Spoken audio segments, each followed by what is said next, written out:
You can spend countless hours writing the best cold emails, but if you don't know how to write an effective subject line that actually gets people to open and read up your email, it's not gonna matter. Because I remember when I first started sending cold emails, I actually sent a couple hundred emails and no one would reply, and I just didn't know why. I'd spent a ton of time writing these hyper personalized cold emails, reaching out to the right people, saying the right things, but just never getting any results. And over time, after sending over 1 million cold emails and booking thousands of sales calls, I realized it was because of my subject line. Because you see, if you don't have a good subject line, no one will read your actual email. And that's why it's critical, but an often overlooked aspect of cold emails. And think about your subject line like the cover of a book. If your subject line sucks, if your cover sucks, no one's gonna read it. If your thumbnail or your title sucks to a YouTube video, no one's gonna click on it and watch the actual video, no matter how good, no matter how edited your YouTube video actually is. And the same exact thing applies with your subject line. So in today's video, we'll be breaking down exactly how to write the best subject line for your cold emails that actually gets opened and that actually helps you to get replies. All right, so before we jump into the specific subject lines, we really have to understand kind of the buyer's journey behind cold emails. What actually happens when you send a cold email to a prospect and what goes through their mind subconsciously before they even reply back to you and before they even book a call with you. So I broke it down into 4 key steps. So the first step is obviously they receive their email inside the inbox, Outlook, Gmail, and obviously step 1 is for them to actually open up your email. Now that has to do with deliverability and that has to do with your subject line. Let's assume that they open up your email because their interest is piqued. The second thing they do is they skim over the email. So you got to make sure that once you have people's attention and they actually look inside your email, that your email is short and direct.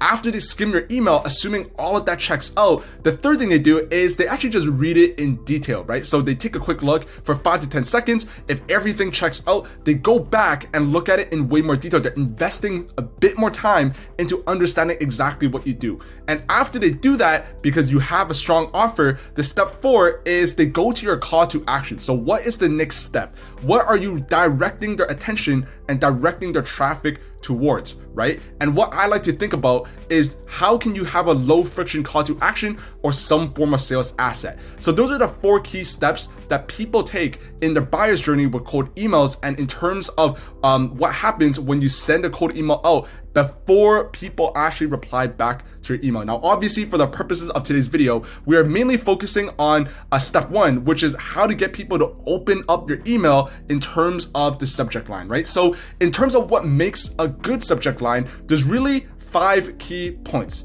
The first one is you want to make sure your subject line is somewhat personalized in the sense where you want to have some form of variable, whether that's the first name, whether it might be their full name, whether it might be their company name, some form of variable to make sure it is a little bit personalized and slightly more relevant towards them versus just everyone as a whole. The second thing is you need to make sure your subject line is short. So one of the largest mistakes people can make is writing a full sentence with 7 or 8 words, because even if you think about your own email provider, whether that's Gmail or Outlook, when you first get an email and you look at the subject line, it kind of cuts off. And if your subject line is just way too long, people won't actually be able to read the whole thing anyways. So you got to make sure that it's short, ideally 3 to 4 words max. The third thing is your subject line needs to create curiosity, because you want to think about your subject line kind of like the front cover to a book. If it sucks and it doesn't create any curiosity, people read it and it doesn't make them want to read more, it's not gonna work. So you gotta make sure your subject line actually creates curiosity. So the next one is try to use power words or some form of verb, some form of action to actually grab attention. That's more of a copywriting psychology. And the fifth one is do not clickbait. Because even as you are reading through kind of what I'm saying right now, these different points, maybe some people might think to themselves, oh, I'm just gonna write something extremely clickbaity. You look at YouTube titles and they're just super clickbaity. You click on it and it doesn't actually relate to the actual video of what they're talking about. And the same thing applies. You don't want to do that with your emails. If you're selling lead generation as a offer, you don't want to be talking about running Facebook ads. You don't want to talk about selling a house. You don't want to be talking about irrelevant things. You want to make sure your subject line is relevant, because what will happen is if someone clicks in your email and they feel like that you clickbaited them into it, they're going to report your email as spam, and long term, you're going to have really terrible deliverability, and none of your emails will be read because they'll just all go straight into the junk folder and into the spam box, right? So as I was putting this video together, I actually digged and found a couple stats, 7 key stats about subject lines. And I feel like this will be really relevant to keep in mind as you're putting together your own subject lines for your own cold email. So the very first point is 64% of recipients decide to either open or delete emails based on the subject line, right? So this reinforces the point that if your subject line sucks, people just won't read it at all. And in fact, what this statistic is saying is more than half of people will just instantly delete your email. The next stat is 33% of users choose to open emails because a catchy subject line. So on the flip side is if your subject line is good, it could actually get people to just single-handedly open it, well, at least for 33% of people. The third point is a subject line alone is enough to entice 47% of email recipients to open the email. The fourth point is 69% of email recipients will report spam based on email subject lines. So the fourth point is very important because that kind of reinforces the clickbait point as well that I mentioned earlier, is if your email subject line is just too baity and people open it up and is not at all related to what they initially thought it was your message was going to be about, people will literally just report your stuff as spam. The fifth point is on average, subject lines between 61 and 70 characters are read the most at 17%. So again, right, this reinforces the point where the shorter your subject lines, the better. Number 6, personalized subject lines are 26% more likely to be opened. Pretty straightforward, right? You would obviously open up a subject line that might say, "Hey John," versus "Hello, how are you?" Right? Because one is just way more personalized and way more relevant than the other one. And finally, the 7th point is email subject lines with questions have a 50% higher open rate. Again, that's more of a copywriting principle, but it just creates just way more curiosity and way more intrigue, especially if it is a question. So with that being said, after sending over 1 million cold emails, booking thousands of sales calls, I really broke down there's really 4 types of successful cold email subject lines. And anytime you think about subject lines, the way you probably want to think about it is break it down into the categories and then expand. And obviously it's very important to keep in mind that when it comes to cold emails, whether that's the messaging, the call to action, the offer, the subject line, it's always important to split test your subject lines, right? So don't just pick one subject line, send 1,000 emails and call it a day. What you should probably be doing is pick 2 to 3 subject lines, brainstorm 2 or 3 and split test them against each other. Send a couple hundred with each variation of the subject line, and then based on the statistics, based on the data, you will then know which one works the best, right? So jumping into it then specifically, right? Again, there are 4 types of subject lines. The first one is a desired outcome subject line, and we're going to go into way more detail what that is. The second one is a pain subject line. The third one is a reference subject line. And the fourth one is a curiosity-based subject line. So jumping into the first one, which is desired outcome subject line. So what this type of subject line is think about the offer that you're selling. What is the desired outcome? So if, for example, you're selling lead generation as a service, maybe the outcome is landing more clients. So you want to talk about that in your subject line. If you're selling Facebook ads as a service, maybe your desired outcome is in turning return on ad spend, returning your ROAS. So maybe you can include that in your subject line. Pretty straightforward. You basically just want to talk about the desired outcome in your subject line. So for example, here's some examples of some subject lines that I've seen really great success with. Now, obviously, depending on your industry, who you're reaching out to and what you're trying to sell, not all of these are appropriate for what you're selling. Again, you just want to test it, right? So for example, helping your team with desired outcome. Do you need more clients, for example? Or number 3 would be looking for more clients. That would be more of a lead generation type of offer. Fourth one is interested in lead generation services, question mark. So you see how these are desired outcomes. Do you want more leads for company names, right? And you see how like I put an emoji there because I've seen sometimes it works. Again, right? You want to split test it and find out for yourself. The next one is SEO services to rank your industry. So if you're selling SEO services, and maybe the next one is need help with landing page copy if you're selling landing page as a service. So you're leading with more of a desired outcome. That way, when people click on your email, they already kind of know what your service is before they even read your cold email messaging. So that's the first type of subject line, desired outcome subject line.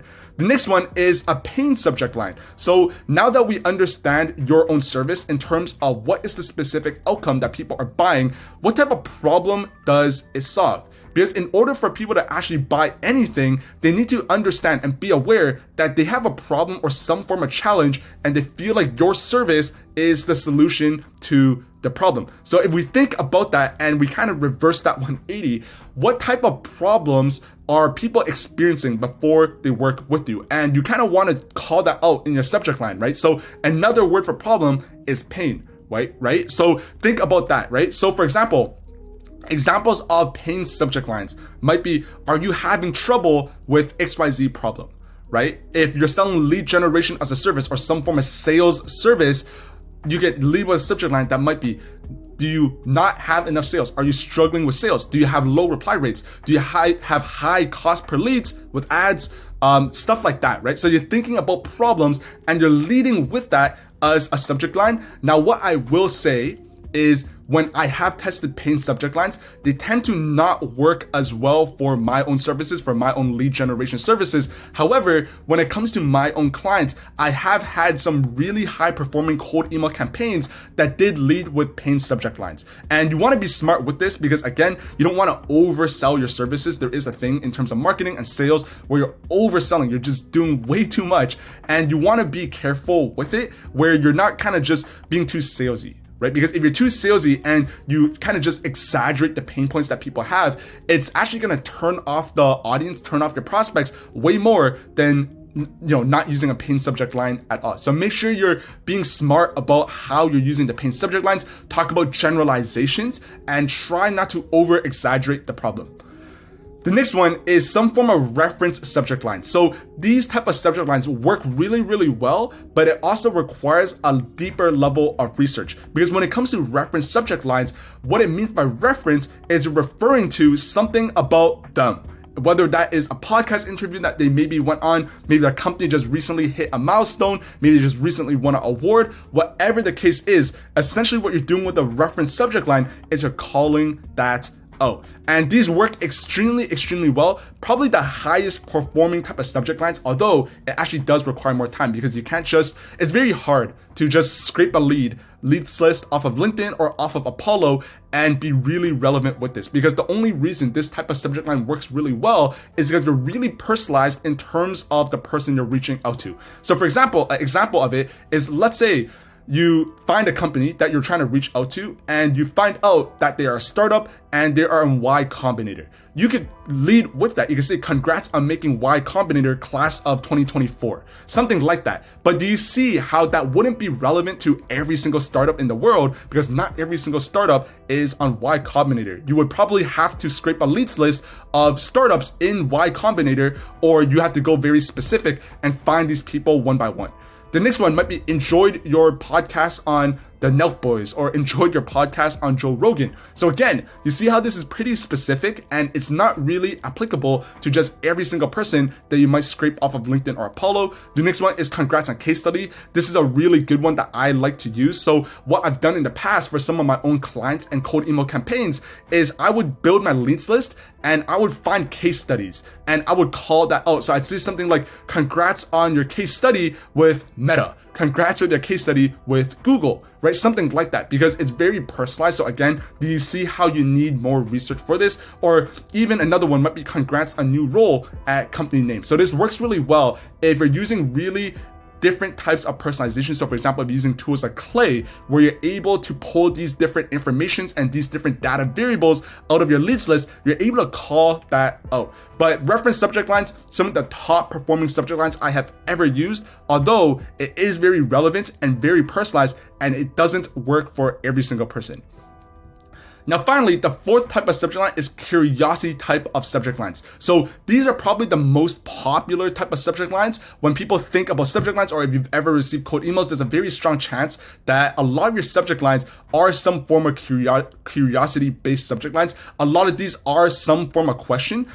We have the infamous quick question that just works really, really well. I've tested it. It performs really, really well, but obviously you want to test it for yourself as well. But it's very, very popular. The next one might be question for company name. Real quick, John, right? You put their prospect name with your name, or opportunity for John, something like that. So you see how curiosity-based subject lines is you're not necessarily leading with an outcome. You're not necessarily leading with a problem or a pain point. You're not even necessarily referencing something that is hyper-specific to your lead. But what you're doing is you're making a more generalized type of question, and it induces a lot of curiosity. However, these type of subject lines are closest to clickbaiting type of people. So again, just be careful with it. A lot of people use these type of subject lines as well. So if what you're trying to do is just stand out in the inbox and use a subject line that no one has ever used, more likely than not, curiosity-based subject lines are not going to be for you. So these are kind of the 4 types of subject lines that you can use.